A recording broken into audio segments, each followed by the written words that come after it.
ജോലി തീർത്തു വരാൻ കുറച്ച് ലേറ്റ് ആയി പോയി മാഡം. കുറെ നേരമായോ വന്നിട്ട്? ഇല്ല, കുറച്ച് സമയമായിട്ടുള്ളൂ.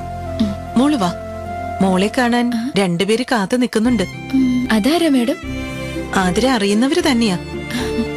പിന്നെ ആതിരെ, എനിക്ക് നിന്നോടൊരു കാര്യം പറയാനുണ്ട്. എന്താ മാഡം? എന്റെ മോള് മനീഷ നിന്റെ അച്ഛനെ അപമാനിച്ച കാര്യം നീ മനസ്സിൽ വെച്ചിട്ടില്ലല്ലോ. വീണ്ടും ഞാൻ മാപ്പ് പറയാം. എന്താ മാഡം ഇങ്ങനെയൊക്കെ പറയണേ? അല്ല, ആ കാര്യം നീ മറന്നല്ലോ അല്ലേ? എന്താ മിണ്ടാത്തത്? പറ. തുറന്നു പറയട്ടെ ഞാൻ? പറ. അച്ഛനെ മനീഷ അപമാനിച്ച കാര്യം ഒരിക്കലും എനിക്ക് മറക്കാൻ കഴിയില്ല മാഡം. അതിന്റെ ഒരു സ്വഭാവമായി പോയി.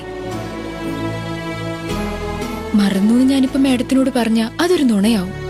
നുണ കേൾക്കാൻ മാഡത്തിന് ഒട്ടും താല്പര്യം ഉണ്ടാവില്ലല്ലോ.